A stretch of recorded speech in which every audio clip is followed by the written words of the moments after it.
Hello, everyone, and welcome to Friends of the Force. I'm your host, Sarah. And I'm your host, Brad.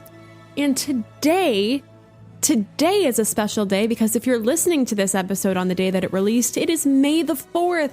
Happy May the 4th. Woohoo!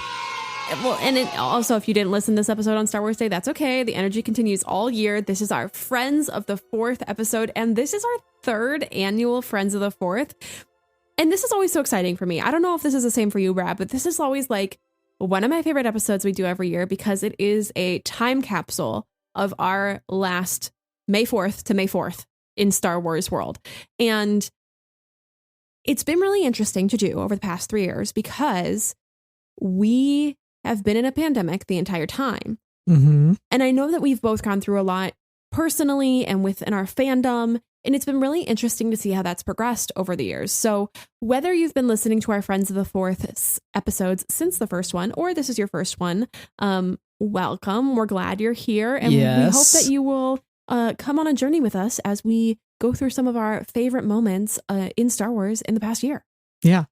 Another year, another Friends of the 4th. I always get mixed up because we use a different calendar for this event. You know, it's not like a strict we're looking back at all of the events of 2021. It's no, we're going from May 4th, 2021 to May 5th or May 4th. See, I'm getting mixed up. May 4th of 2022.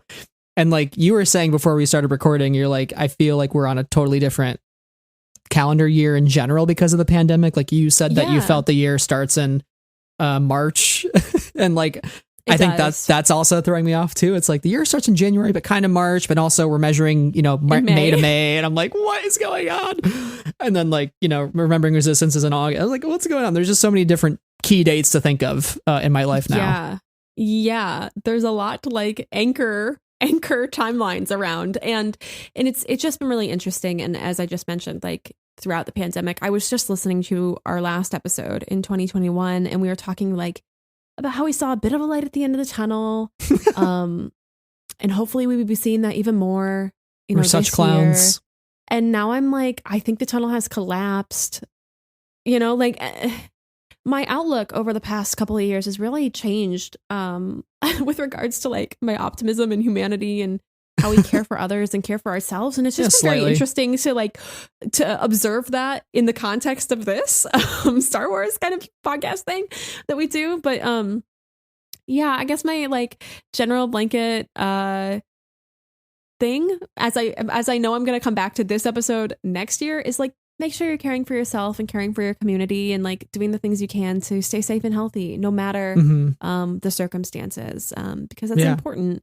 We only get one body in one lifetime, and however we can care for it, I think is a good thing. So please do your part to make Friends of the 4th number 4. Oh, that's going to be oh my God, it's going to be our golden Friends of the 4th next year. Our golden Friends of the 4th. Oh yeah. Okay. Make it count, everybody. Every single listener out there, do your part to public health.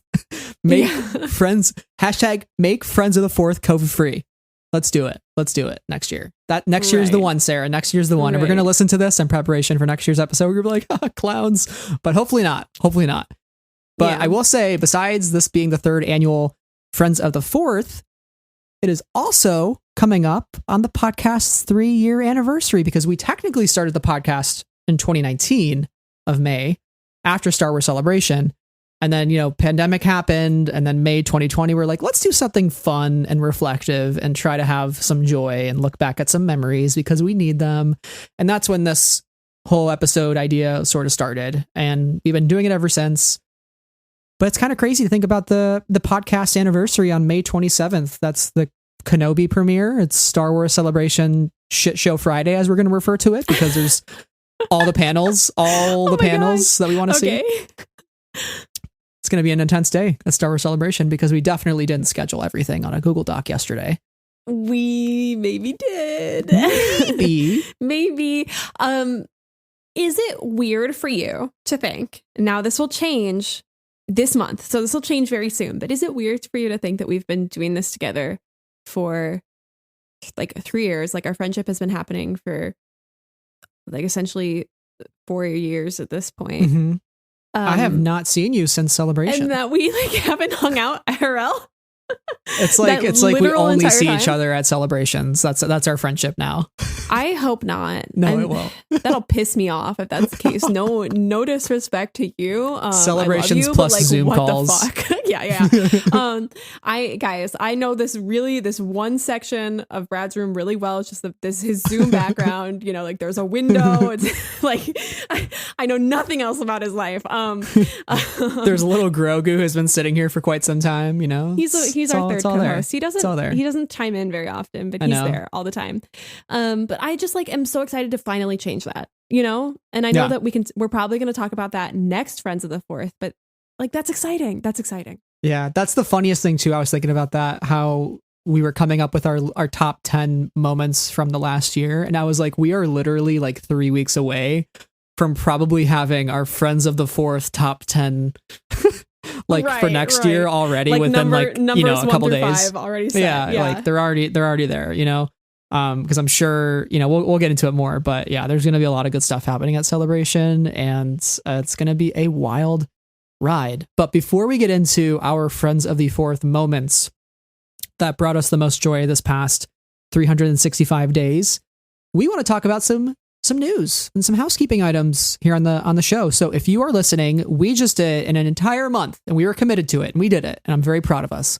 An entire month dedicated to the 20th anniversary of Attack of the Clones. So we called it Attack of the Clones April. That's 5 episodes in a row with the air horn. I'm so sorry for everybody listening. Please forgive me. We are meme children at the end of the day, children of the meme.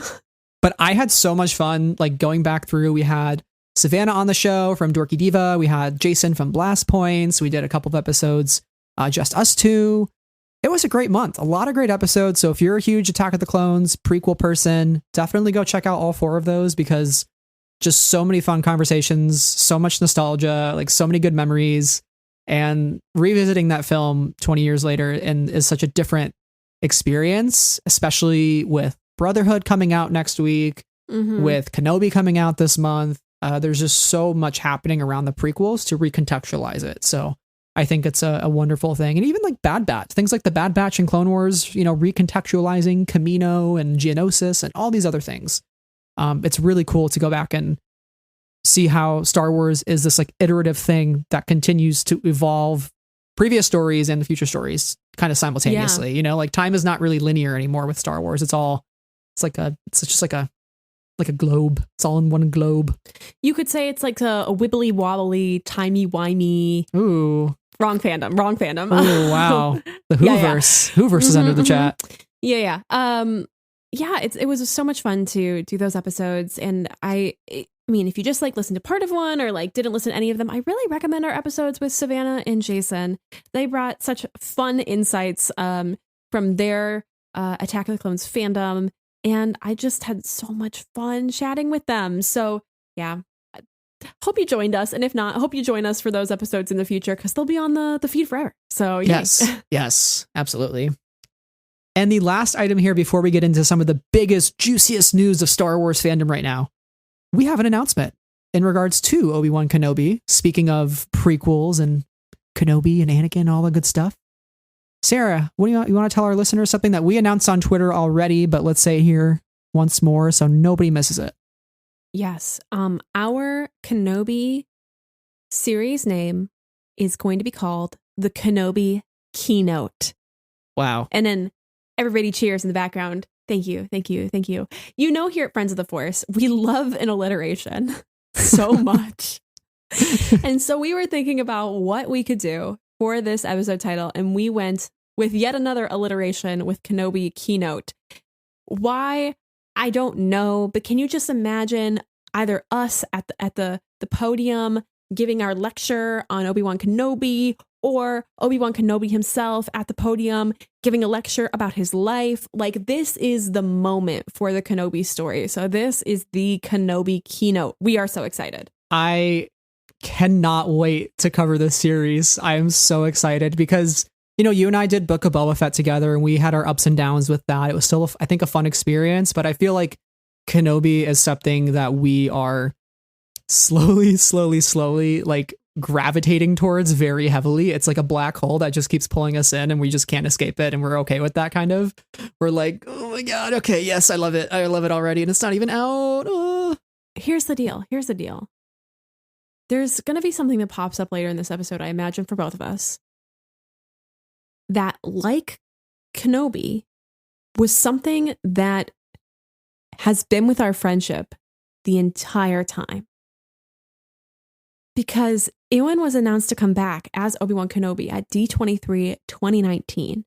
We have been talking about this for years at this point. And for it to almost be coming to fruition is just like, I don't even know how to like actually comprehend that. Yeah. So it will have been 1,008 days between D23 and the Kenobi premiere. That's almost depressing. That is insane. 970 some days ago, Ewan went on stage. Kathleen said, "Will you play Obi-Wan?" And he goes, "Yes." Yes. Yeah. And, you know, speaking of like weird calendar years and like how time is just doesn't make sense anymore. It's fine. We just make up the points now. It's really weird to think about how long ago that was. That was pre-Mando, pre-Tross, pre so many other things. Pre-Mando, and Mando's had 2 full seasons. And a sideshow. And a sideshow, yeah. So, yeah. But like, okay, speaking of things that have also been with us for that time, let's just talk a little bit about Celebration, because like we got Celebration news and like we have been talking so much about Celebration. Like, like we bought these tickets in 2019, like 2 months after we met. We bought these tickets for this convention. Yeah, we did a whole episode about it. We were like, yeah, we're going in August, baby, next year. Yeah. Yeah. not so much. Not so much. So let's talk about like the most important news. Okay. Let's talk about the most important Celebration news. Yeah.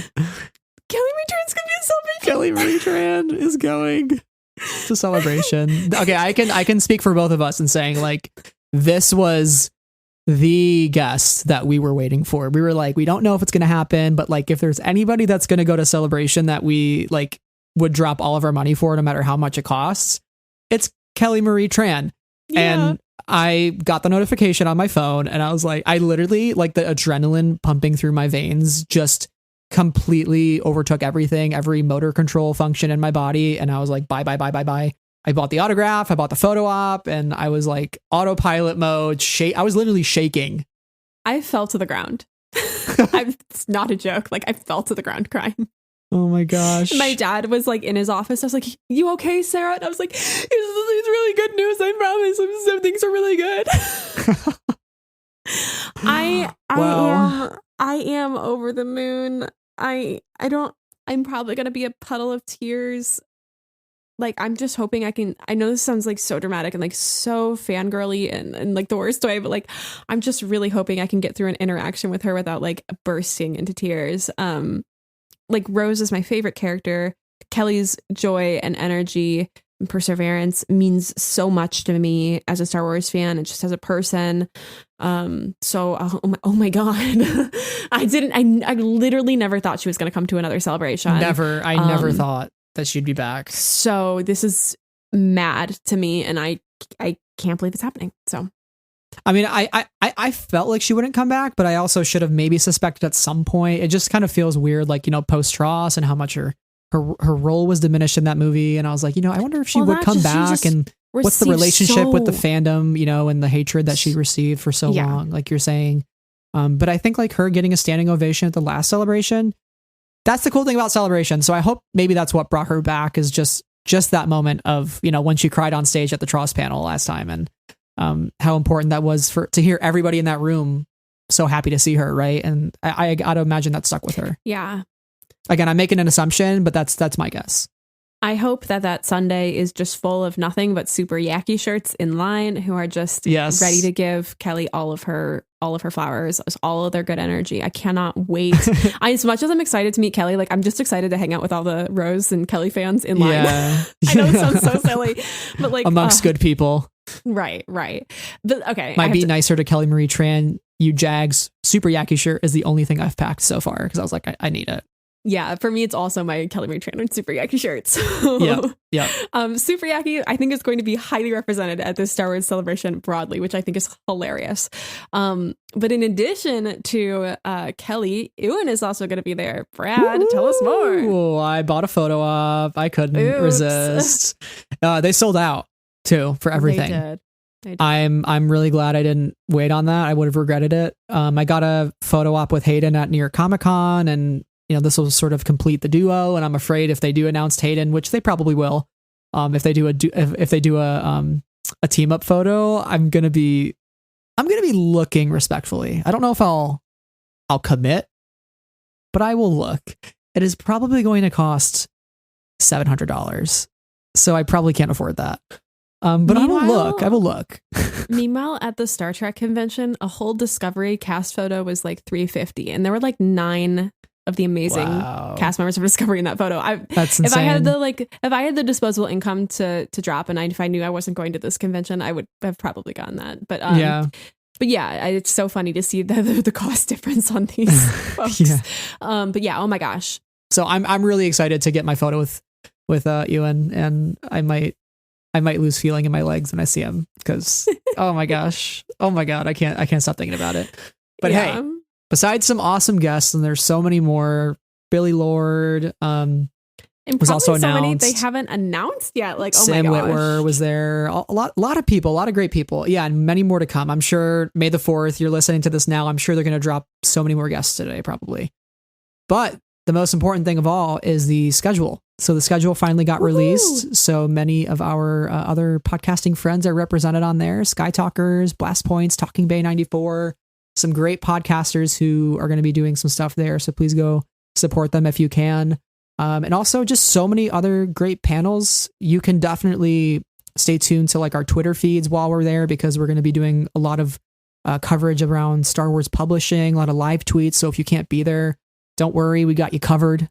We gotcha. There's going to be some really cool announcements for High Republic and the future of Star Wars books. I'm overwhelmed. I'm really excited that we get to go to a High Republic panel together. I don't even have the words. Like, there are multiple publishing panels, but then somebody decided to schedule a Del Rey publishing panel against an Attack of the Clones music panel against a like queer representation in the High Republic panel. Who did that? Who allowed that? That is my all of them. That is my Sophie's Choice. What a conundrum. I'm not joking. So I've been really struggling with that, but we'll figure it out when we figure it out, I guess. And I'm on Twitter at SDH221, Brad at Brad Whipple, and Friends of the Force at Friends of Force. So make sure you're following all of us, because we'll probably be all over those 3 accounts all weekend with updates and things. So yeah. Yeah, definitely. I'm super excited. It's really weird to think about a High Republic panel, because like the last in-person High Republic event was like the reveal in February 2020. Oh my god. Remember when they first revealed the High Republic? Yeah, no, and I do. Like, this is coming out at Celebration in August. Light of the Jedi is going to have an exclusive cover at Celebration. And then everything just hit the fan. It got delayed till January. Celebration didn't happen. And now here we are, kind of getting that same experience at Celebration in a couple weeks. So yeah, pretty cool. Oh, wow. Christina Okay. Ariel live in person moderating. It's going to be amazing. So we will have so much more about Celebration in the coming weeks. We're going to do a whole preview episode on like the do's and don'ts and like how to prepare for Celebration, and also like what we're looking forward to. So if this is your first time going and you need advice, that's probably the thing you're going to want to listen to. So we'll try to get that out sooner rather than later, so you can prepare accordingly. But I do want to tease one final thing. Speaking of Celebration, we are both going. We ordered some cool swag, some cool buttons, and some cool things. So make sure if you're there, find us. We're going to reveal it once we get the package in the mail. So stay tuned, because you're not going to want to miss these buttons. Silly. They're very silly, but amazing. So they're amazing. Fair warning in advance. But yeah, so if you're going to be there, please come see us. 1, we would love to say hello to you. And 2, we would love to give you a button or another little thing. So yeah. So we're almost to the main part of the episode. But we got 2 really important news stories to still cover. Oh my gosh. I know. A lot of stuff happened. A lot of stuff has happened in April that we haven't had to talk about yet. Is Star Wars good, actually? Star Wars is pretty good now. It's pretty good. And speaking of being pretty good. Yeah, it hasn't always been. No, we got our first Phase 2 cover reveal. Okay. Guys. So let's talk about it, Sarah. Let's talk about it. You and I made a bet a couple weeks ago. Yeah. I not said, even that long ago. Yeah, no, it's not that long. So I said, Sarah. It's kind of embarrassing for me. In Phase 2 of the High Republic, Sarah, they are going to have a central focal story point about the conflict between the Dalman people and the Jedi. And you were like, no. And I was like, yes, want to bet on it? I want to be clear. I was like, maybe you're right, but I'm not ready to commit to that. And you said you want to bet on it. And I was like, basically, sure. No. $10. Well, I kind of believed you, but I kind of wanted to play the other side as well. Cause just for fun, in case it wouldn't happen, then I sound really smart. Right. I don't sound really smart. I sound really silly. It's fine. But you and them were like, Sarah, if we're sitting front row at the High Republic panel, you can back out if you're feeling worried about it. I genuinely didn't think we were going to get any news until that panel. Like I thought I had a couple months to sit with my thoughts, to sit with my position. No. They totally bamboozled you because they were like, oh, no, we're not even going to let Sarah have the option at Celebration to back out. We're just doing it. So we got the cover for Tessa Gratton and Justina Ireland's Path of Deceit. It is a beautiful cover that features the world of Dalna, 3 new characters who look amazing. There is a Pantoran Jedi. There's a character known only as the Mother. And there's a new Everini character called Marta Rowe. And it's where the story returns us to the planet of Dalna, and there's a group there called the Path of the Open Hand. And they're a group who believes that nobody in the galaxy, especially the Jedi, should use the Force. And what happens? What happens when Marta Rowe falls in love with this Pantoran Jedi? It's a forbidden romance. It's a forbidden romance. And they've confirmed that. That was confirmed. That's not us speculating. This is a romance book. Opposite sides of a war, of a conflict, opposite ideologies, but they fall in love. And we love that shit. We love that shit so bad. And Marta Rowe being what seems to be a descendant of Martian Rowe. So that adds so many complex layers now to Martian's story potentially. And, his family's history with the Jedi maybe goes even deeper than just war. It gets into love. So that is really intriguing. Oh my God. So, I'm really excited. Can we also mention how the logo is blue for Phase 2? Yes. So good. Amazing. Love that. I am in love with this cover. It's beautiful. So gorgeous. This cover is so soft. Like, I think it's really appealing to people who want those, like soft Star Wars vibes. And I mean that like a super positive way, but like, oh my gosh, this cover, I cannot wait to own a copy of it. So yeah, I also can't wait for this book. I'm sad I lost my bet, but I'm thrilled for both Tessa and Justina. Like, I think it's going to be great. And yeah, I can't wait. Cannot wait. So our last bit of news here, and this is probably my favorite announcement from the month. I dropped everything.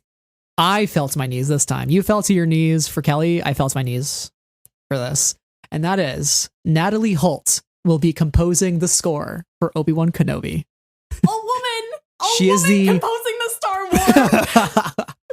The first woman to ever compose a Star Wars score is Natalie Holt. Live action. I believe, there was a woman composer on Forces of Destiny or another animated project. And I'm so sorry that I don't know her name, but Natalie Holt's Loki score is amazing.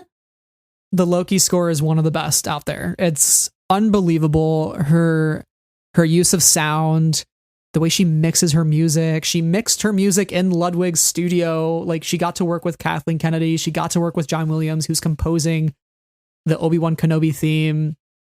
We are about to get some literal mind-melting Star Wars music, and I don't think we're prepared for it. He just wanted to write a little Benny theme.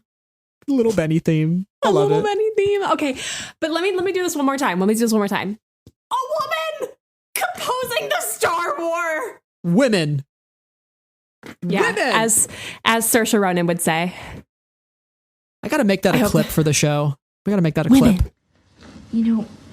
I just feel like women, Yeah. Anyway, I'm so thrilled for Natalie because, like, again, her music is amazing and so interesting and vibrant. And I cannot wait to see what she has brought to Kenobi, and also like to collaborate with John Williams. Like, I think it's so cool that they're, you know, she's obviously inspired by him and his work, who isn't, but kind of to be passing that torch quite directly, I think is super cool.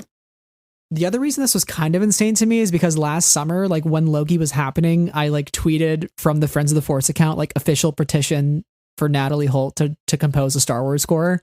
And she quote tweeted it and was like, yes, please. And like, so did the Friends of the Force manifest this? Maybe. I think that just goes to show the power of manifesting. Sometimes manifesting is a good thing. Natalie Holt manifested. That's like, yes, I want to compose Star Wars. I'm interested in that. And she's doing it. It's just like insane, you know? It's just crazy to look back at her being like, that would be cool. And now she's doing it. And like probably for one of the most important Star Wars projects to come out since 2012, arguably. Yeah. Yeah. And let's be like really clear here. We love the prequel music in this house. I think she's going to be doing a little bit of bridging that gap between the OT music and the prequel music, and really kind of giving us something fresh and new at the same time. It should be great. Yeah. So I cannot wait. I believe in Loki's supremacy. I believe in Obi-Wan's supremacy, and I believe in Natalie Holt's supremacy. So get yourselves ready because we are excited. Mm-hmm. Oh boy. Lots of stuff happening in Star Wars right now. Happy May the 4th, everybody. What a time. There's so many announcements happening right now. We don't even know about them because we're recording this beforehand. Here's the deal. Last year we were like, oh my God, I hope we get an announcement or 2 announcements or just like a little behind the scenes, and like nothing, crickets. So like hopefully there's a good piece of merch that, you know, we will be excited to buy, but not too many pieces of merch that we blow our budget.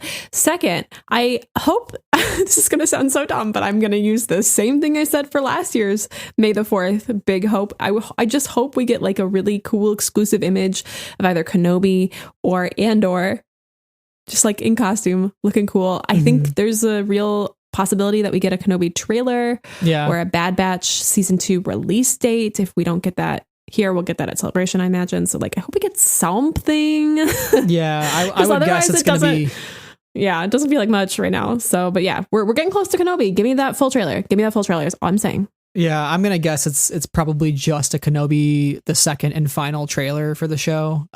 Because yeah, we're so close to Celebration. They're probably not going to give anything up because it's one less thing that they can talk about at the convention, which is kind of silly. But my desperate hope is the Starbucks Been There mugs, but prequel planets. Yes, please. I will buy one. I really want Mustafar and like orange inside the glass. That would be so cool. And like a Naboo with like some blue inside or like some green, you know, like Kashyyyk. Yes, those could be the 3. Kashyyyk, Mustafar, and Naboo. So let's manifest that this year. Probably not going to happen, but let's manifest. We're probably going to get like a Tatooine mug. Don't look at me. We might no, actually, I think we already got a Tatooine mug, so we might be in the clear. We might be in the clear. Okay. But speaking of May the 4th, we're here because it's Friends of the 4th. We're at the 30-minute mark, and this is the perfect time to transition over to our top 10 Star Wars memories of the past 365 days since Give May or the take 4th. a few. Yes. Give or take a few. We don't know how time flows anymore. Okay, so how we're doing this, it's going to be complete round robin style. We haven't shared our moments with each other. We always make it a surprise. We find that is much better for podcasting and is much more fun for us. So it's a win-win situation. And it's probably more fun for you, the listener. So we're gonna start off. So Sarah, why don't you kick it off? Yes. So Brad, last year I had an honorary memory because I realized I had a memory that was out of time that I failed to share on our first episode. So I did it belatedly, and I have one this year as well. So my major honorary memory for this year is that either on like May 3rd, 2021, we sat down here on Zoom in the same chairs we're sitting in right now, and we watched The Siege of Mandalore. Listeners, this was the first time I had seen The Siege of Mandalore. We watched like 2 episodes in one go and then 2 episodes in another. It blew my mind. It was amazing. It's so good. It was so good. Yeah. So I just feel like I needed to share that. It was really important. We didn't talk about it like majorly on the podcast. We were kind of doing a couple of arcs watches up to lead up to the Bad Batch. And the Siege of Mandalore is amazing. It's it's amazing. And Brad was reacting to me seeing it for the first time in real time.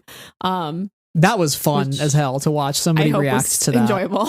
Yeah, it was so fun. And we're gonna watch like more Clone Wars together, I'm sure, at some point, because I think especially for Kenobi, we're gonna want to watch a couple of Kenobi arcs that I think could be critical to his character. And those are some like really good Clone Wars episodes. So I'm excited to maybe show you some of those. But the Siege of Mandalore, good stuff. And they're showing it at Celebration on Sunday. Which should be insane. I don't even know if I'll be able to go to that one, but like, I think that'd be so much fun. Do you have an honorary memory this year? Wow, we're starting with the honoraries. Okay, so of course we're starting with the honoraries. Oh man, like your number 11, something that just falls off the list just a little bit. Because if not, I have one other one. Okay, I'll go with an honorary memory. I think I might switch something around here. So my honorary memory is something that just happened recently. I'm a big Boba Fett fan. My whole life, I've loved Boba Fett. Such a cool character. I love the armor. Was obsessed with Jango Fett, watching the Attack of the Clones. And during the Attack of the Clones era, I was reading these old books by Elizabeth Hand. There was like this young middle grade series titled Boba Fett. She wrote 6 books. They're really, really quick reads. If you're able to find a copy, you could literally read it in like an hour. It's that short. And the text is very big. And so I thought I gave them away. I was like, I don't know where these books are. They're just gone, I guess. And a couple weeks ago, we're moving some boxes and I see this box and it has my name on it. I was like, you know what? I want to look in that box. Feels like something's in there that I need to see. I cut open the box, open it up. Literally the first thing on top is one of the Boba Fett books. And I'm like, you are shitting me. So I take it out. There's another one. I take it out. There's another one. It's like a Russian doll. I keep pulling out books. Lo and behold, I find all 6 books in there, my original copies that I had as a kid, as a prequels kid reading. It's just so much more special to me having my original copies versus getting new ones off of eBay, because it just doesn't have the same sort of sentimental value. And I think like last year I included me finding my Rots book in the basement as well. So I guess that is my like Star Wars find this year. I just keep finding things from my childhood, and I'm really glad I didn't get rid of them. But that is also my plea to all of you, the listener. If you have something that is very special to you, don't get rid of it to make space. Keep it. Find a way to keep it, because you never know like when you might find joy in it again or want to revisit it, or it just brings you some sort of happiness. So that really just sparked joy in my life, and it brought me back to a time in my life that was really fun. So yeah, good times. Yay, we love finding things that we didn't think we had and that we actually do. I think that's always a fun discovery. Yeah. My other honorary memory, and the reason why it's honorary is just because it's Star Wars adjacent, but not Star Wars seriously. And that is that like we got back to conventions kind of in the past year. I attended C2E2 2021 in December, where I got to see so many of my friends from the Star Wars community, people that I had, seen prior to the pandemic, but not had seen since, and people who I had met online in the time since, but haven't actually met in real life yet. And so it was just so magical to see everybody. I was working the convention with my bookstore, and it was just lovely. Like there wasn't anything. Oh, I also met Tim Zahn. I guess that's the other thing here. I helped facilitate signing all of our copies of Tim Zahn's, all of his Thrawn books and things. And that was really nice. And he told us about a paper about grammar that he keeps in his wallet, which is so specific and so silly. But yeah, and it was really nice. It was really fun. And then this past month I went to a Star Trek convention with my bookshop as well, and I got to meet a couple of listeners of the podcast as well. So that was really great too. Mm-hmm. So it's been nice, and I'm really looking forward to Celebration. Is the point, but that's not exactly Star Wars related. So yeah. Conventions. It's good to have them back. We talked about how we feel like the tunnel has collapsed, but in all seriousness, there are some things that have been brought back into our lives, and through the power of vaccines and through the power of people still being okay wearing masks at these events so that they can happen. Right. And so I really appreciate that we're able to still do some of those things and, not have another whole year of doing nothing, because it is sort of depressing. And I'm glad, even if it's just for a couple days, to go to a convention and be as safe as possible. That to me is worth it. And just to feel some sort of joy, as long as we're still protecting everybody around us. And I'm very fortunate that we get to do that at Celebration, with the mask requirement and with the vaccine or test requirement, so I'm glad we all get to be there in Anaheim this month. For sure. It's very nice. Very nice. Okay. So kick it off with your number 10. Okay. You mentioned the Book of Boba Fett just a second ago, and my number 10 is going to be the Book of Boba Fett episode 2, Metamorphosis Lizard moment. Chapter 2. I was so on the fence about whether I was going to talk about Book of Boba Fett on the pod or not.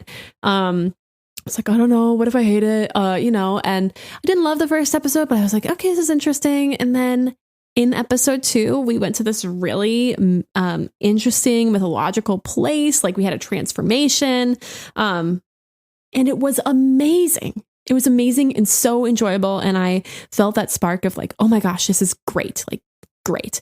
And like, obviously the Book of Boba Fett from there took a bit of a different turn in my opinion of it, but like, that moment was so perfect.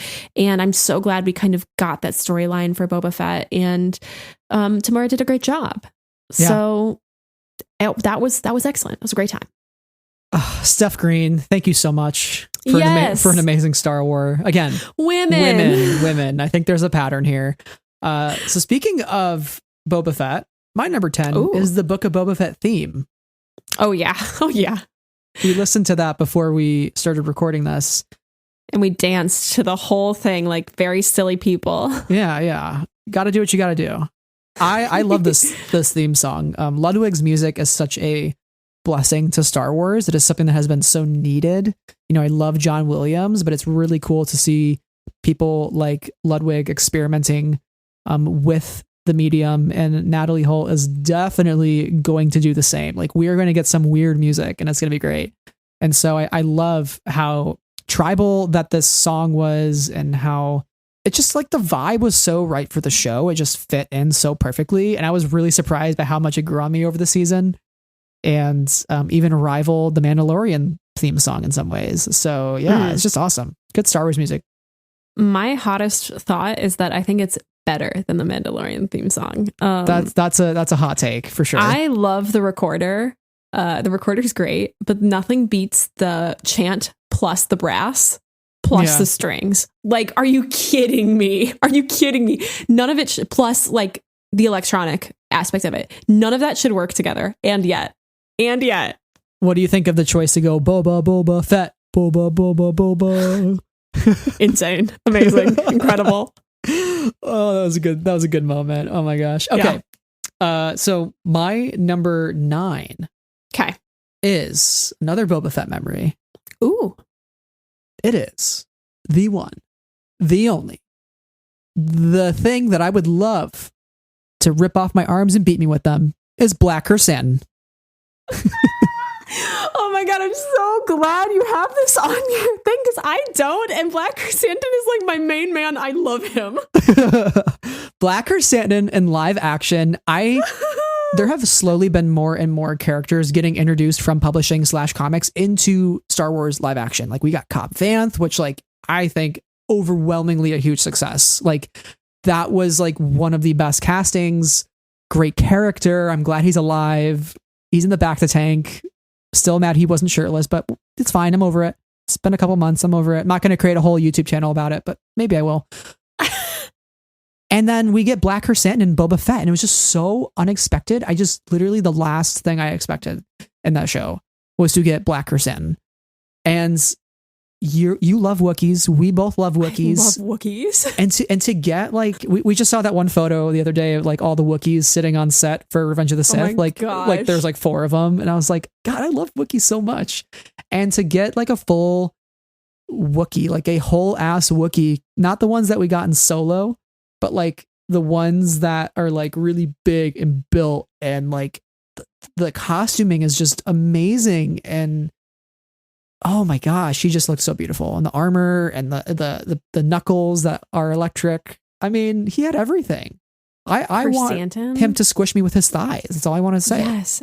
He's got gorgeous thighs. This character looks amazing. Yeah. And I am so impressed by the way that even super up close, his eyes look great. You know, just like the eyebrow, the scarring on the face, and how chunky the armor is. I am obsessed with Chrysanthemum. I'm so glad you have this on your list. Like, oh my God. Like, he's amazing. He's amazing. So good. And there's like a Wookiees panel at Celebration. And I'm like, oh my God, what do I have to give to like go to this Wookiees panel? Because I think there's like 2 things overlapping on it already. So yeah. And it has Gary Jones, who plays Black Chrysanthemum, and Jonas, who plays Chewbacca. So, you know, amazing. Simply amazing. Amazing. Yeah. I love it. I love it so much. And I guess with that, I'm going to switch my 9 and 8 around to keep the Wookiee talk going. Oh. But a while ago, you were like, well, I have always, okay, let me rephrase. I don't purchase Funko Pops for myself. However, if you came to the episode last year, you know that I purchased a Funko Pop for myself, and it is very high value, which is very funny. Not jealous at all. It's fine. It's fine. I acquire Funko Pops. Brad sometimes buys me Funko Pops. I'm very grateful for our friendship. I'm very grateful for the fact that he indulges this very silly thing. And Tarful comes in a 3-pack that includes a clone, Commander Cody, right? Yeah, Tarful. just an Utapau clone, yeah. Oh, okay. Utapau clone, Tarful, and the Emperor. And I have Tarful. Brad sent me Tarful. Just a box with Tarful in it. Just a box that has 2 empty spots in Tarful because other people have the other 2. It's okay. It's totally fine. I just have my baby boy Tarful. I'm looking at him right now. He's so beautiful. He sits on my desk with me. I love him. I am like so jealous, honestly. If I see one of those at Celebration, I might buy it because I kind of want like, one. I regret. No, like you're the right person to have it, but he's a quality, like really quality Funko Pop. His head is so heavy. His head is so heavy with his hair that like it doesn't actually bobble, which I think is the funniest part of it. But in addition to Tarful, my friend also in a thrift shop saw this perfect new in box Queen Amidala episode 1 figure, and she gave that to me for my birthday. And these are just 2 things that I thought were incredibly kind gifts from others. So thank you, Brad. Thank you to Lainey, my friend. I'm in love with them, and I'm very, very grateful to have them as part of my collection. Also, Tarful supremacy, Wookiee supremacy. Tarful has little teeth on his Funko Pop, and I love him so much. So I'll stop now. You can tell that I'm almost like don't know how to talk about how my love for Wookiees, because I just think they're the most adorable and most precious. Oh my gosh. Even when they're stomping, you know. Yeah. Anyway, that's amazing. Anyway, that's it. Okay, so what's your number 8? Okay, my number 8 is an episode that we did last year. I'm so grateful for so many of our podcast memories. One of my favorites was the first time that we were both on, and we invited the Dorky Diva podcast, Savannah and Brian, on to talk about Kathleen Kennedy. So it was Savannah had made a shirt called Kathy. She did that, and on the back it has a list of every single movie that she's produced. It's a very long list. It's a very incredible list, and Savannah is a great fan of Kathy and got to meet her at Star Wars Celebration 2019. And so we thought that this would be an excellent time to do this episode with them. I think it was her birthday is the day that we released Kathleen's, it. Yep. And oh my gosh, Savannah and Brian are the loveliest, kindest, friendliest, just the best around. And I loved getting to chat with both of them and sharing this like really enjoyable energy about Kathy and all of her work that we so admire. And yeah, I love them. They're just really, really great people. And if you don't listen to the Dorky Diva podcast, what are you doing? They're way cooler than we are. So, and we just had Savannah on for Attack of the Clones April. We did a whole episode about Zam Wessel. So, I mean, that was excellent. Yeah, and that episode's awesome too. Please go listen to it and listen to how she made her Zam Wessel costume. It's amazing. It's amazing. Okay, so my number 8 is the Trail of Shadows comic series by Daniel Jose Older. Oh my gosh. Okay. Good one. I'm glad you mentioned this as well. Yeah. Isn't it just wild to think about the High Republic started just over a year ago? It feels like we have been with this forever. But yeah, last year was pretty much all of 2021 was High Republic the whole year, like from beginning almost to end. And Daniel Jose Older, I think, did all of my favorite comic lines from the High Republic thus far. Even though like Cavins and Charles are all really good still.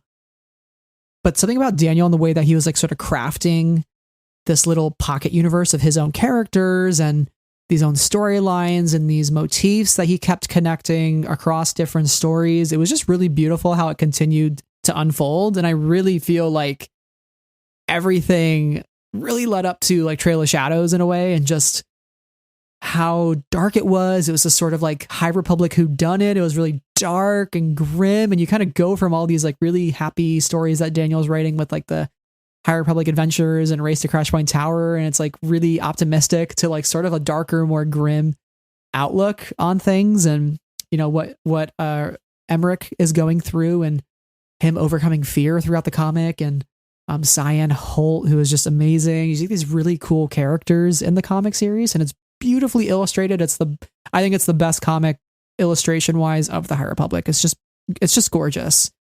And you start to unravel the mystery of the High Republic a little bit in a new way. And obviously we get the Shikarakai, and that's the, oh my God, related to the leveler. So I think as soon as we got that in issue number 1 and there was that creepy children's song, I was like, yeah, this is something special. Like Daniel is serving completely. So I'm just very thankful for all of Daniel's work, but particularly the Trail of Shadows, because if you haven't read that, you need to find a way to read it, because it's incredible. That first issue is an absolute mind F. Like it is. Yeah. It's a real killer. The image of Floating Greatstorm. Full husk.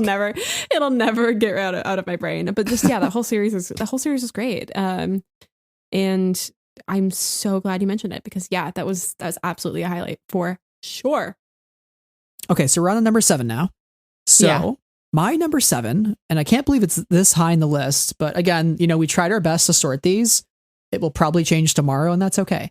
My number 7 is Lego Star Wars: The Skywalker Saga. Whoa, that's your number 7?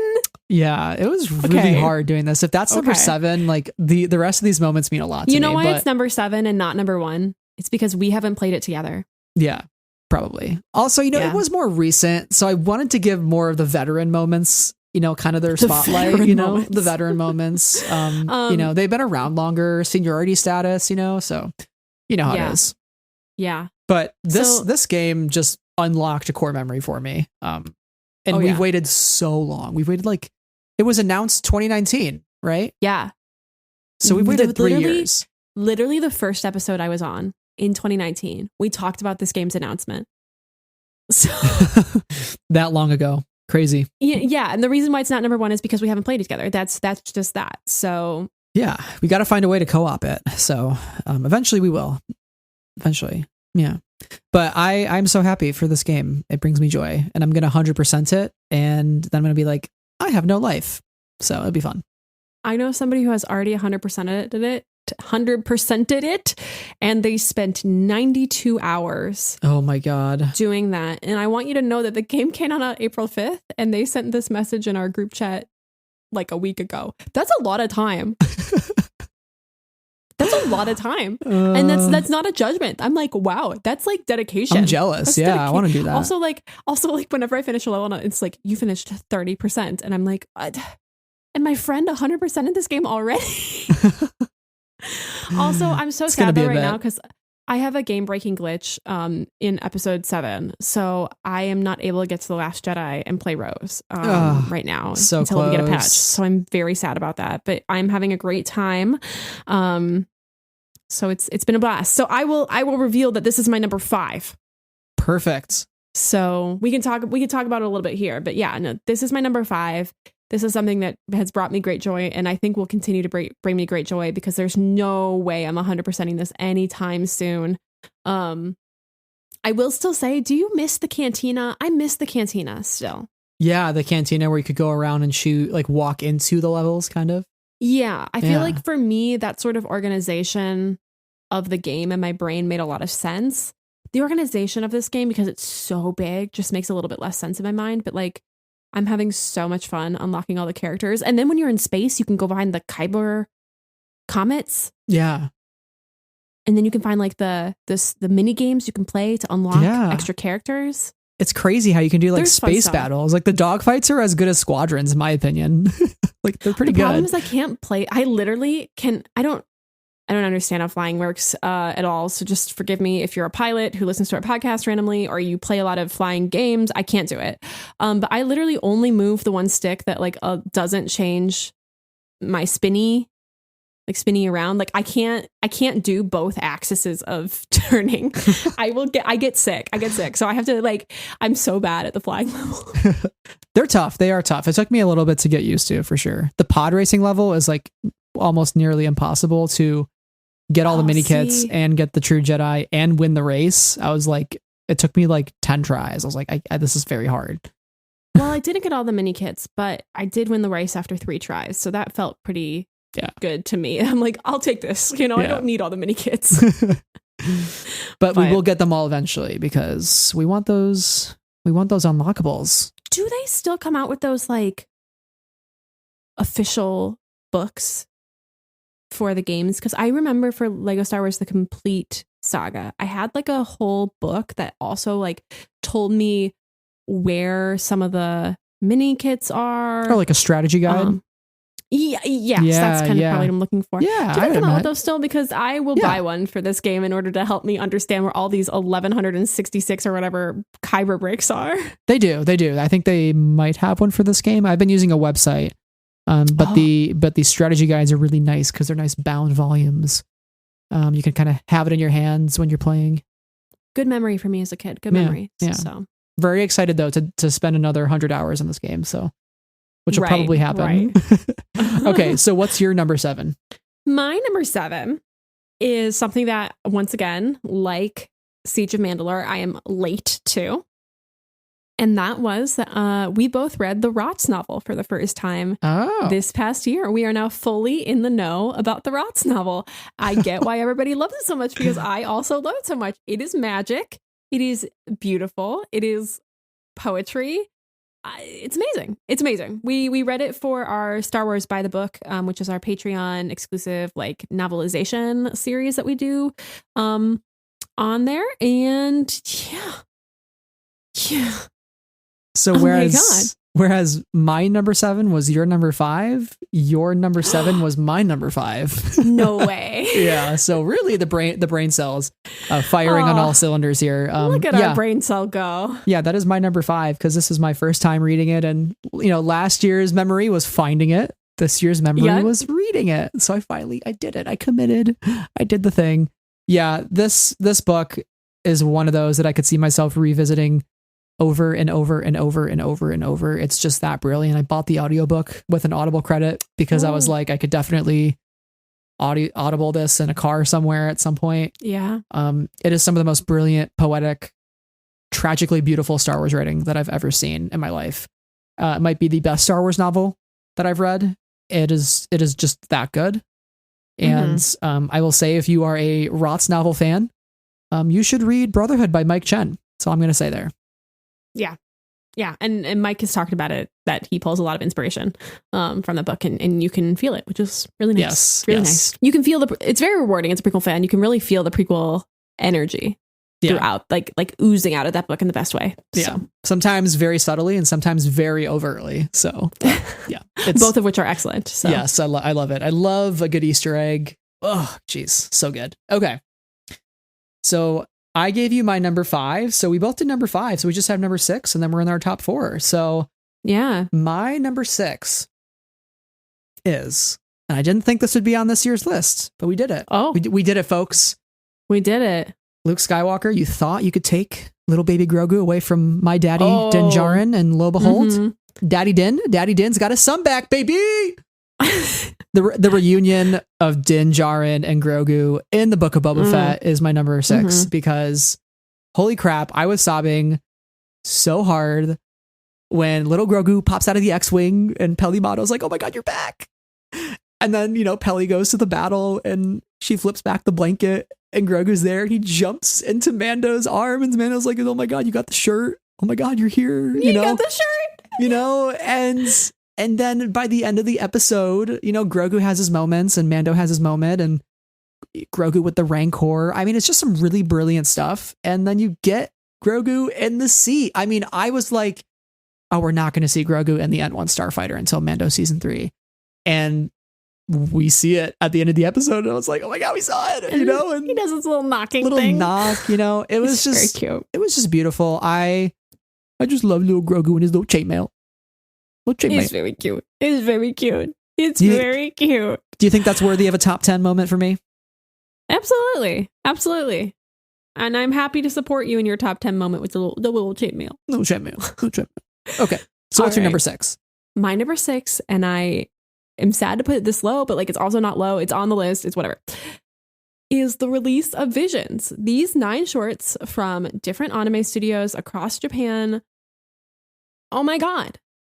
They are so vibrant, so diverse in their style and energy and like who they're oriented for.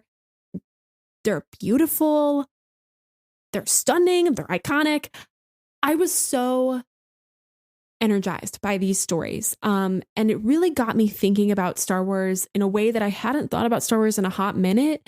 And that was really exciting. And I guess my sub point here is also the release of Ronin by Emma Makio Candon, which was such an interesting and challenging book with an end that was just brilliant.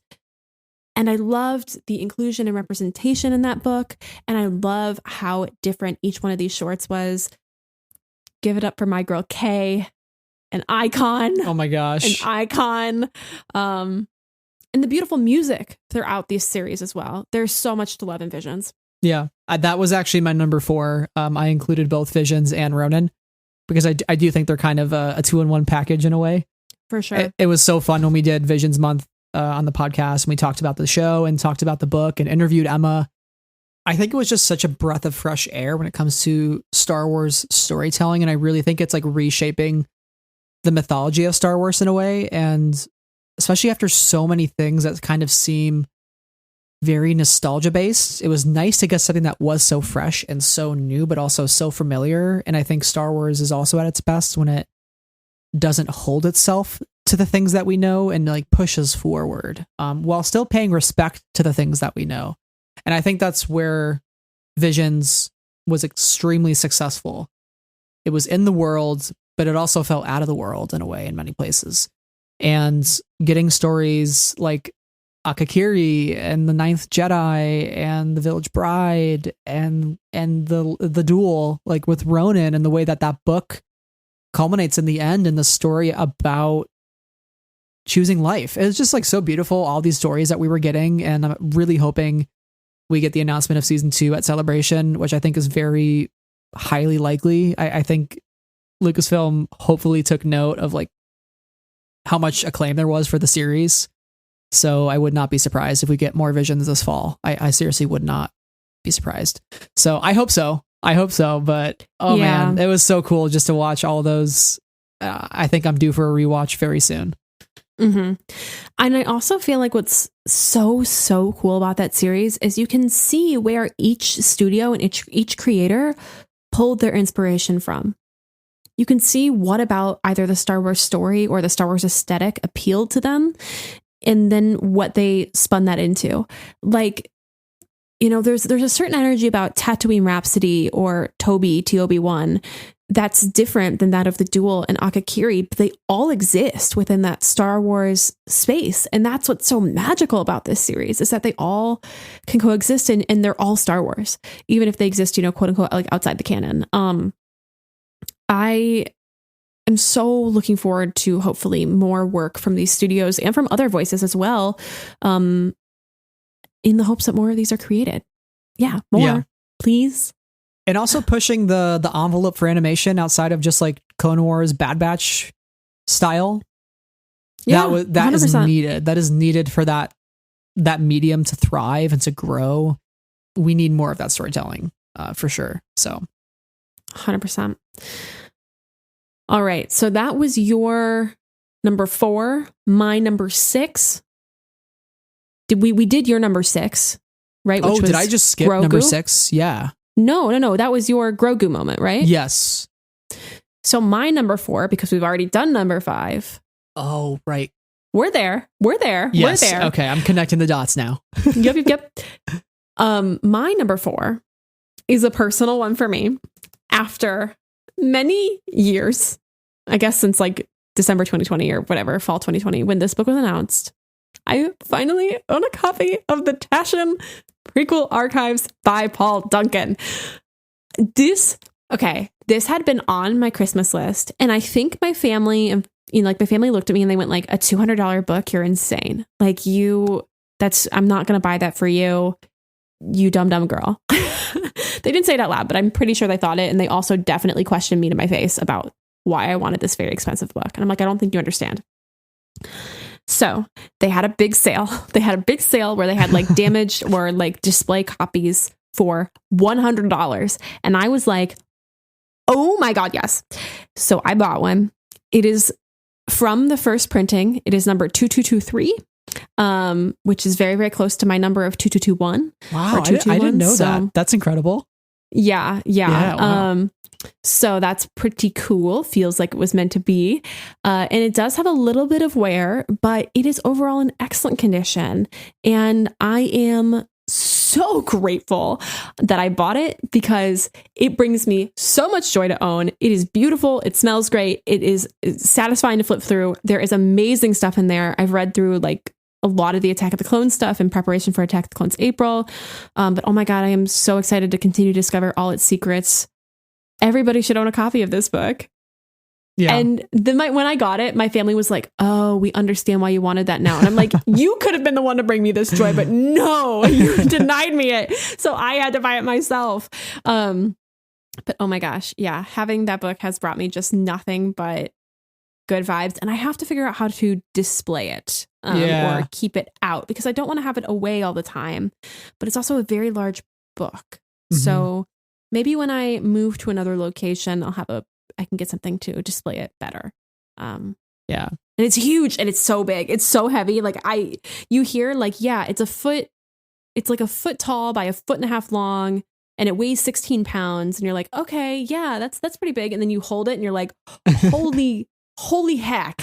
Yeah. It's huge. Like I have to hold it with 2 hands. And it comes in a ginormous cardboard box, like a huge box. Yeah, it's magical. Many layers of protection. Yeah, it's incredible. Yeah. So I'm glad you own that now. Me too. And yeah, we're gonna keep diving into that together because it's just so brilliant. It's so good. Yeah.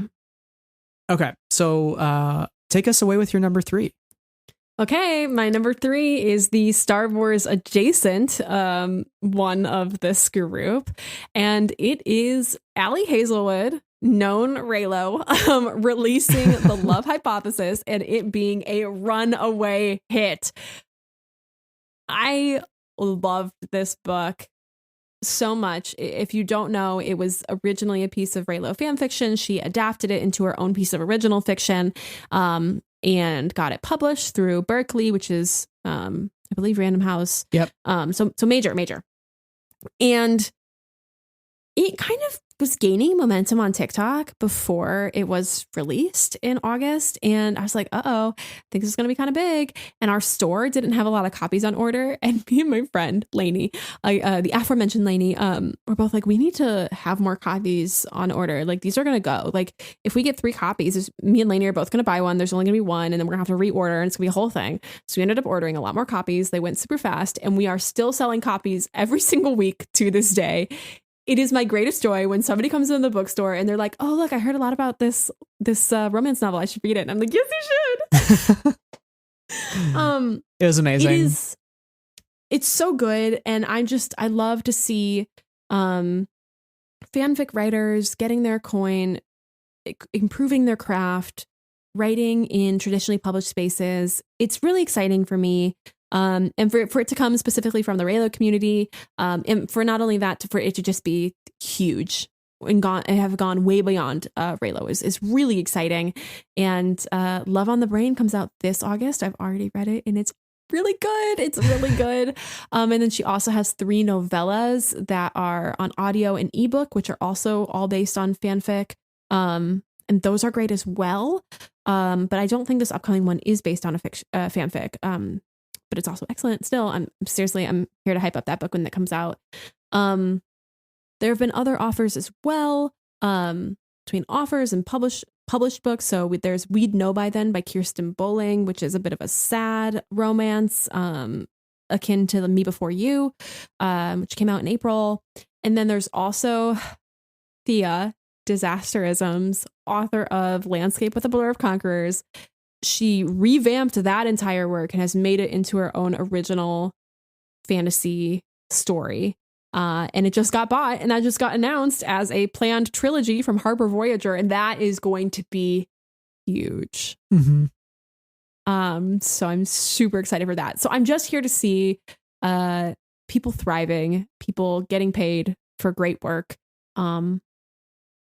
Yeah, okay, I'll get off my soapbox now, but it's all true. I just that continues to make me incredibly happy, and just to know that it comes from a Star Wars fandom source is like really, really exciting. And I feel like a proud friend, and I don't really know Allie personally. Like, we're in the same fandom, but we are never somebody we interacted regularly. We had her on the pod to talk about the book, which was so much fun too.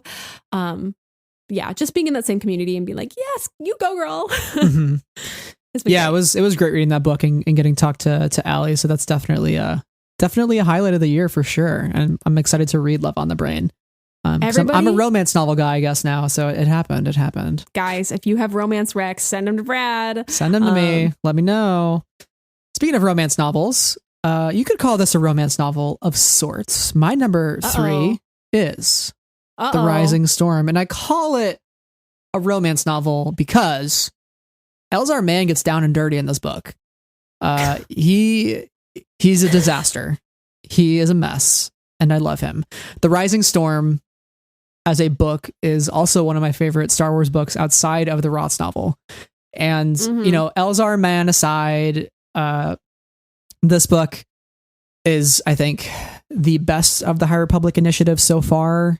It has politics, it has action, it has Jedi, it has Nihil, it has everything that you want in a High Republic book and doesn't hold any of it back.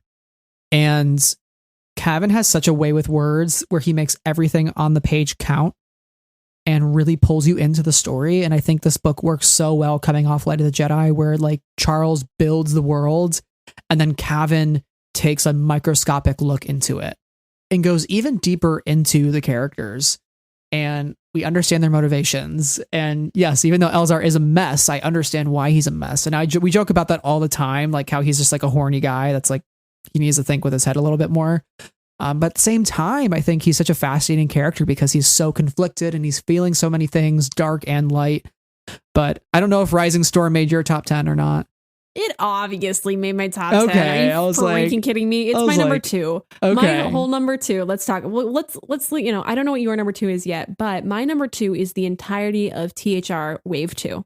Okay. And I made this a mega moment because it all kind of runs together. You and I, notably, in our friendship podcast book reading lives, do not finish books at the same time. Ever. You're like always way ahead of me most of the time. This is a book that we finished literally at the same time, within 5 minutes of each other, you know, on different sides of the country. And you sent me a selfie. I sent you a selfie right back of us completely breaking down at the end of that book. And it is one of my favorite memories of our friendship because it's so absurd. We finished a book at the same time. It was meant to be. That book, there's so much going on in it. It is so thrilling. And you're saying it's taking this microscopic look, but it's also taking a macro look at the same time because it is covering so much scope. We're getting so much detail, but we're also getting a huge scale of events. And it's amazing how Cavan balances these two things so brilliantly. And that end, I will never be over it. Traumatizing. Might be the most shocking like Star Wars ending that I've seen. Traumatizing. You know, it's just unexpected completely. Yeah, but so good. And also, you know, Race to Crash Point Tower. there's a part for the part and the whole for the whole, and each part for the role it plays. Genuinely really important to me. Can you please get that tattooed on your back at Celebration? Like on your shoulder blades? No. Okay. I won't, but it is an important quote to me. And Think also about the it. opportunity. Yeah, okay. The opportunity to then interview Daniel about his work in that book and also the High Republic Adventures, which we both love. There's great representation in the High Republic, and great diversity and inclusion. And I think everybody can really find themselves in at least one character in these books. And I know that I have, and it's been so important to me and brought me so much joy. And especially Wave 2, which was a real winner. It was a real winner in my book. Yeah. So yeah. Oh my gosh. High Republic Adventures I could talk about for 1,000 years. Race to Crash Point Tower, and we love to eat meats. I could talk about for 100 years. The Rising Storm, Tia Toon, Ty Yorick, Stellan Gios, holding Lena So's body. I could talk about it for 100 years.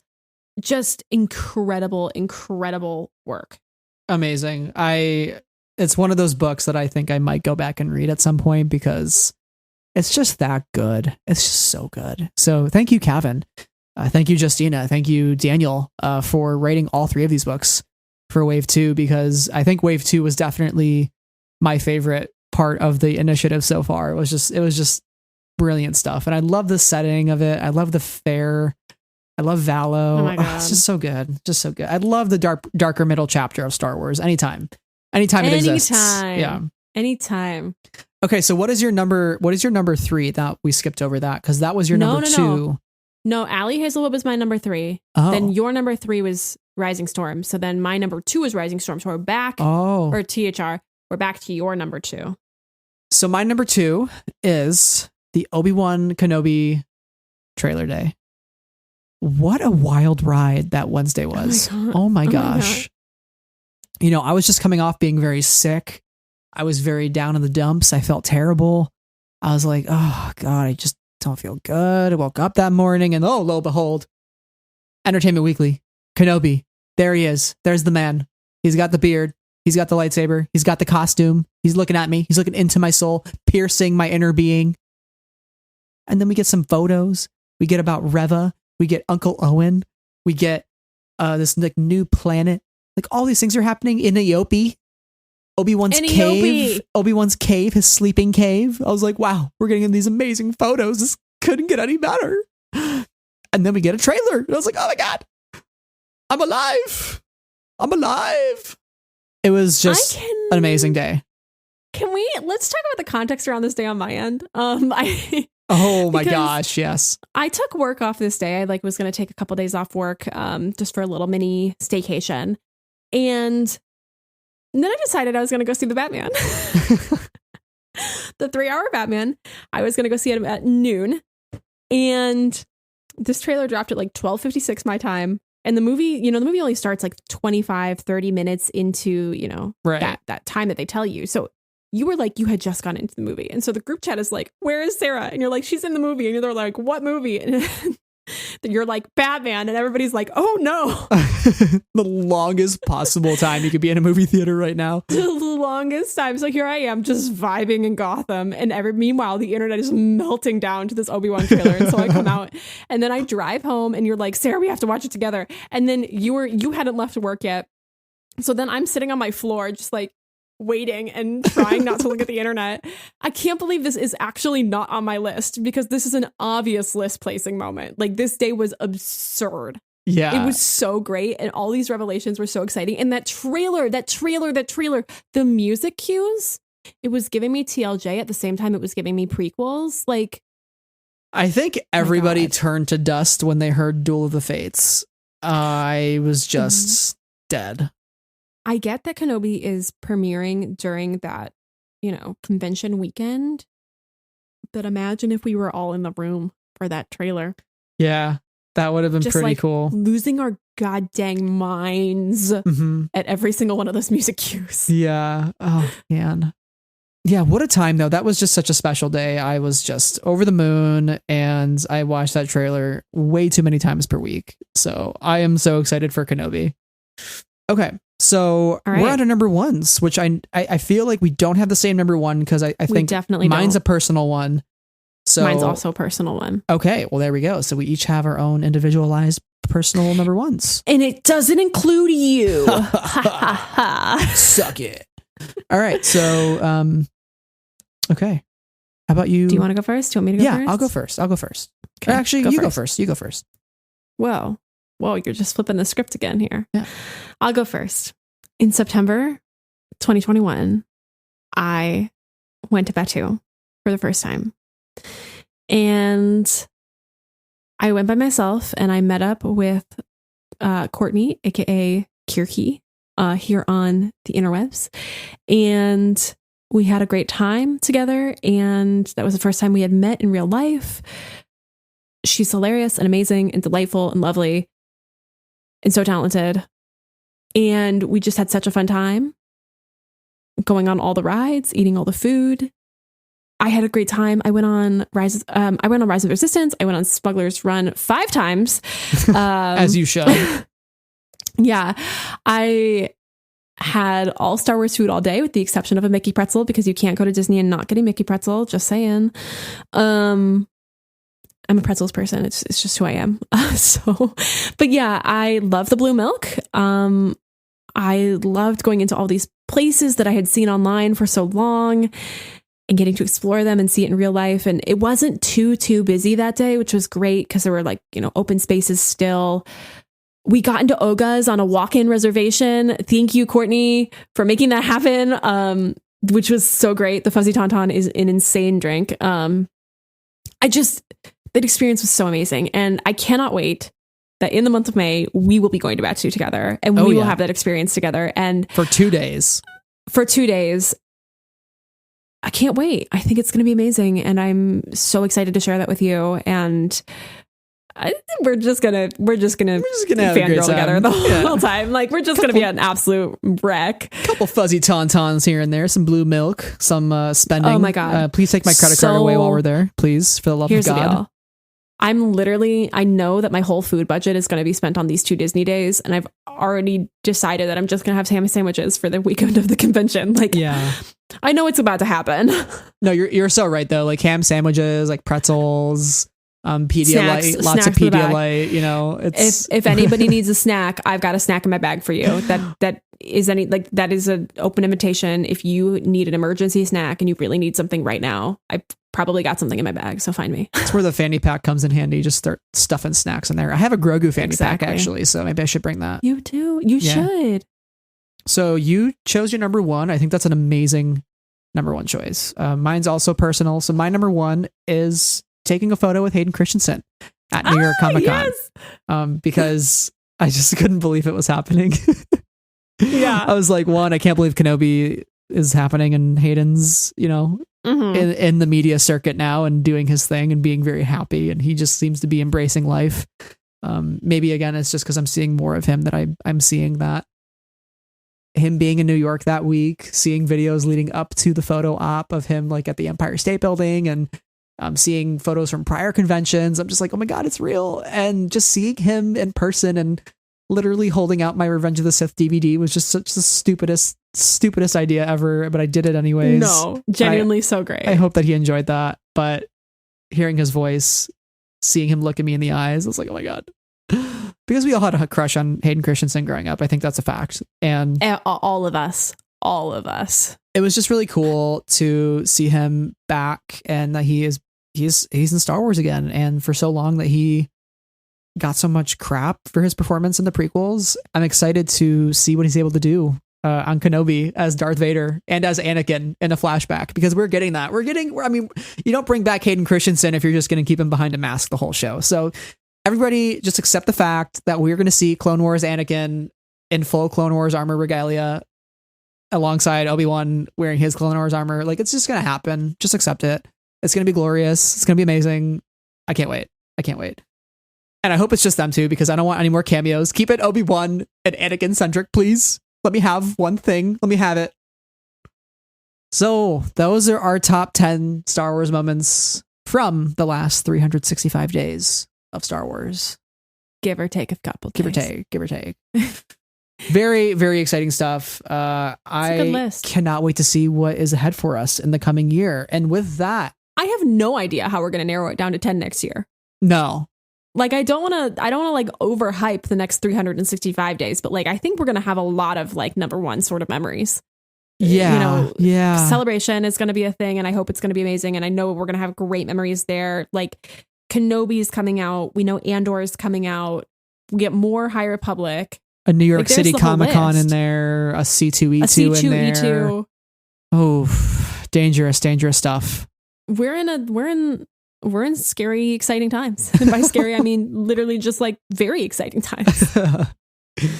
Oh my gosh. Well, we wanted to ask all of you what your favorite memories from the last year was. So we posted in our Discord channel, which if you would like an invite to our Discord, please DM us on Twitter and we will send you an invite.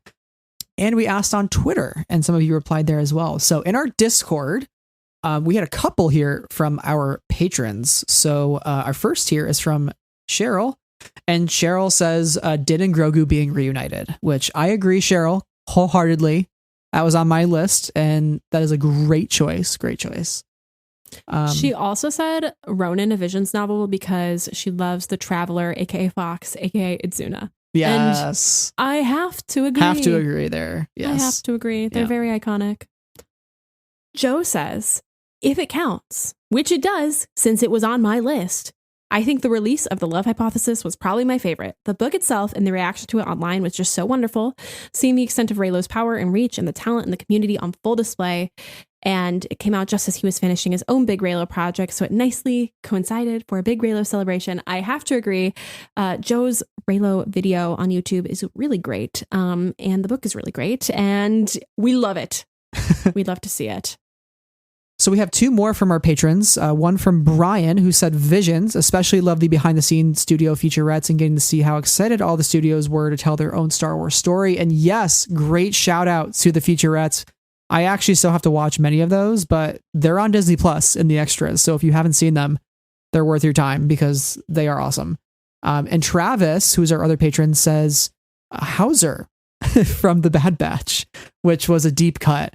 But a worthy one. But a worthy one because Hot Hauser in The Bad Batch. Whew, incredible. Whew. Incredible. Love a hot clone. Love a hot clone.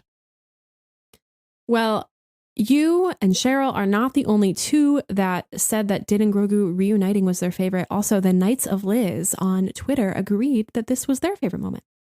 Danny, at Danny Pergel, who's a friend of the show, they said watching Star Waver finally achieve their dream and get to perform at Jabba's arena, which is a reference to Visions, which, Danny, that's a great memory. I appreciate you. Thank you for that. That episode is very underrated amongst all the other Visions episodes, but I think it's very wholesome and good feely. So I love that. Debbie Anderson at Dragon Debbie says the celebration at the end of the Book of Boba Fett episode 2 with the Tuskens. Incredible stuff. Our next response here is from Hope Mullinex, who is a friend of the show. And she said Star Wars Visions was such a breath of fresh air that I've missed. Dan and Tajin mean the world to me. I love every short for different reasons. It's the experimental Star Wars that's been missing since Resistance ended that I've wanted more Visions. And she also mentions the Galactic Bake Off issues, especially because they were just more fun to spend some downtime with the characters and get to know them better. Mm-hmm. She hopes phase 2 gives us more stories like that. And she also talks about the Adventures Annual line, which, by the way, is amazing, which also gave us Hot Loden, she says specifically, which I know Hope is a huge Loden Greatstorm fan. So any and all Loden Greatstorm content for Hope is very nice and appreciated. And she says, joking aside, though, besides the fact that she is very upset that he's dead, she says, I love getting more Loden. He is still my favorite character of the High Republic. I wouldn't have written a 200,000 plus word ongoing fic if I didn't love him so much. I miss him all the time. He truly embodies everything that makes the Jedi great. I miss him all the time. And taking on this massive fanfic project to detail his life with Belle prior to the series is the one thing I'm most proud of. I did not realize there was such a small community of High Republic fanfic writers, but that's pretty awesome that she's written such a huge fanfic for Loden Greatstorm. So that's awesome. I didn't know that, but thank you for sharing. Yeah, I mean, amazing stuff. And Loden is incredible. So thank you for sharing all of those things, Hope. I love that. I love them all. Yes. Our next is from Lava Castle. He says, a tie between the Rancor Kaiju Rampage and Boba versus Cad Bane. Some more Book of Boba Fett's moments. I have to support both of those, especially the Rancor Kaiju Rampage. Yeah. Ooh, love the Rancor moments. Nor Hall at Nor Hall. She said there's a lot of favorite memories, but having soft boy Boba Fett literally saying wedding vows was truly a highlight. Yes! Me and my Bonic heart. And that's when he's talking to Fennec by the campfire and says, I will cut you into my success and pledge my life to protect yours. Which, yeah, I mean, that is a wedding vow if I've ever heard one in Star Wars. So Andrew I'm assuming that's Andrew Perry, but Probably. He says, my 4-year-old son has been able to fully experience the Skywalker saga for the first time through the Lego game, and he let out an audible gasp. And what? That it was revealed that, quote, Vader is Luke's daddy. His words. Laughing, crying emoji. That is amazing. That is such an amazing memory. That's so cool. Experiencing Star Wars through Lego for the first time. That's a way to watch. I mean, that's amazing. Right. And wow. like those are why those games are created. They are so kid friendly. You know, any age could pick up that game or watch that game being played and have some sort of fun time with it because it has silly hijinks and it's so delightful. And the fact that your little one, Andrew, got this reveal through the game. Amazing. So good. Yeah. Love it. It's incredible to think about how Lego Star Wars was so transformative for us, and now it's being transformative for a new generation of kids. So that's cool. Do you remember daisy chains? No. Oh, wait. You can the grappling hook, you can make it a daisy chain. Yes. Yeah. I remember that. Good Very times. important memory for me. Good times. Yeah. I'm excited to unlock all the extra features for Lego Star Wars, like big heads and you can do a pork companion that goes around with you. It's really cool. A lot of cool stuff. You can? Yeah. Costs a lot of money, but you can do it. Okay. I don't have a lot of studs, so. Our next one here is from Darth Sassacre at Darth Sassacre. And they said, my favorite memory actually just happened. I got to meet Claudia Gray at Planet Comic-Con, and I am still not over the fact that she shared a pic of my Avar cosplay with the group chat. It's so surreal. I was wandering around all day asking myself if that actually happened. Oh my gosh. That's so cool. That is so, amazing. so cool. Wow. Shut up. That's amazing. Yeah. That enough said. That speaks for itself, honestly. I'm so glad you met her. She's so lovely. And with the group chat. You're in. You're official. You're official. So that's amazing. And hopefully we all get to see your amazing cosplay around conventions in the future. Yes, please. The next one comes from Tim Owens at Tim Owens. Says, off the top of my head, the wide embrace of Visions, which I have to agree. I think the community around Visions was so exciting and vibrant, and so much good creative energy was happening at that time. And we're hopefully going to see that continue this year. Yes. Eric Eilerson, who's at Eric Eilerson over at the Living Force podcast, he said, as cliche as it may sound at this point, the moment that the Obi-Wan trailer dropped, it felt like the entire world stood still. And full agree there. It really felt like everything shook and was like silent, as if thousands of voices suddenly cried out and were suddenly silenced by the start of the trailer. So yeah, the trailer is so good. It's so good. So good. Okay, our final one comes from aforementioned on the podcast episode, Brian over at Jedi Brian, host of also the Interesting Podcast and a co-host on the Dorky Diva. Our friend said it's a tie. This will be unsurprising to anybody that knows Brian, between the Kenobi trailer. But he also says, and every time there's a new Friends of the Force podcast, Brian. It's too nice. Too nice. Come on. Thank you for listening, Brian. And to everyone who responded to us, thank you so much for sending us your kind and thoughtful responses about your favorite things for the past year. Hopefully, as many of us as humanly possible get to meet up at Celebration and share in our excitement together. And if not, there will always be the internet and the next Celebration. So I don't know. This has been such a joy to talk about the past year and all our favorite moments, and also all the things we're excited about. I feel like this third annual Friends of the Fourth episode is so special because this is really like our last one before the landscape of Star Wars content, I think like changes dramatically. Like we're on the precipice of We're right there. some amazing things, like more Bad Batch, more Kenobi, Andor, the Acolyte. Like we're going to get all of that stuff revealed at Celebration. Like we're getting a whole panel about Star Wars projects in the future. Movies. I mean, we've been gone for so long without Star Wars movies. I want to know, like, is the Rian Johnson trilogy happening? Like, when is Taika's film coming out? Is Rogue Squadron still happening? And so I think it's such an exciting time because I think for the last like couple years, it's almost felt like, there's really only like kind of one thing at a time. And it's sometimes has been like the same thing. So if you didn't like that one thing, it's kind of like you're waiting for a while until the next thing comes along. So maybe for some people who, Mando wasn't their favorite thing, they were waiting for Visions, and that's a long time to wait, or waiting for the Bad Batch, or waiting for more animation or whatnot, or waiting for new books, right?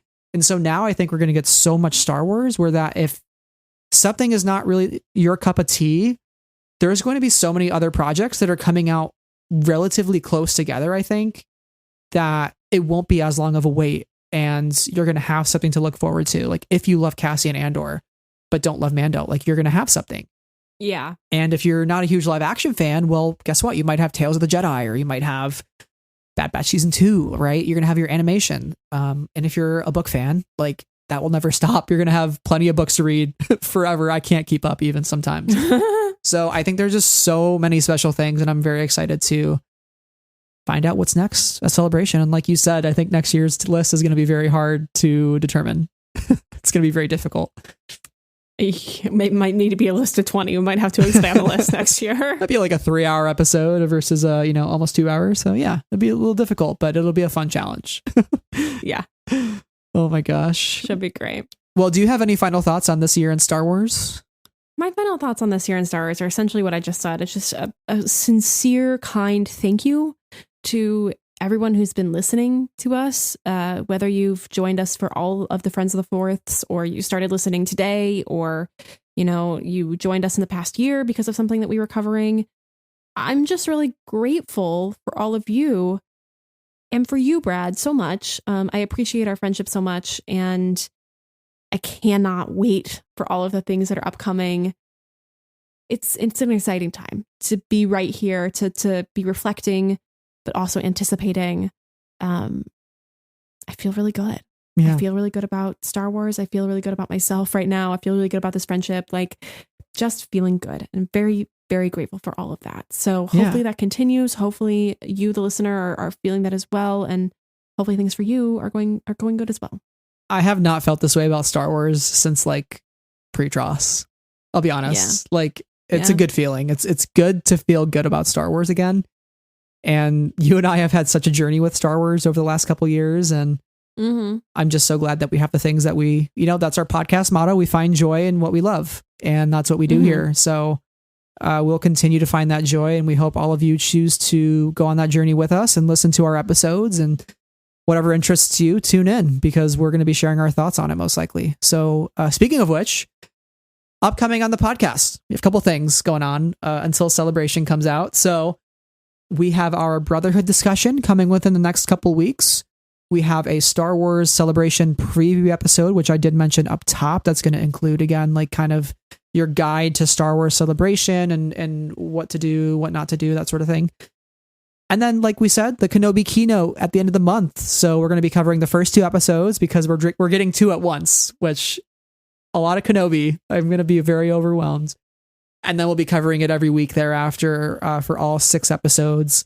And I'm just over the moon that we get to talk about Kenobi for 6 weeks, 5-6 weeks. So it's crazy. If you are listening to our Attack of the Clones April episode coverage, and you're like, oh man, Attack of the Clones is over, what are we going to do? Like the prequel energy continues in full force. So I think we're both just like really, really, really excited about all that. Some good discussions. And then that's just May. When we get to June, there's more books coming out. Kenobi's going to continue. Like lots of good stuff going into the summer. Yeah, I'm super excited. So make sure to not miss those upcoming episodes. You're following us on Twitter, Instagram, or YouTube, so you get all of the updates on the podcast. Make sure to subscribe to the show wherever you listen so that our episodes just go right into your podcast feed without even thinking about it. Just happen to be right there, click play and enjoy. And wherever you are listening, please leave us a 5-star rating if you could, because it really, really helps that sweet algorithm do its thing. And other listeners will find the show because of it. And then we grow our community a little bit each and every day. And that's important to us to have a sense of community here at the podcast. So, yeah. We also have a Patreon where tiers start at just $1. And we're so grateful for all of our patrons. Thanks for helping us make this happen. They are Amy, Anna, Brian, Carol, Cheryl, Clay, Danny, Davis, Dylan, Deborah, Donnie, Elegy, Huang, Jen, Knights of Ren, Levi, Leanne, Lindsay, Lucy, Luke, Randy, Rob, Saber Bouquet, Sky Talkers, Travis, and T. Thank you so much. Yes. Thank you all so much again for listening. And until next time, may the 4th be with you always. Bye.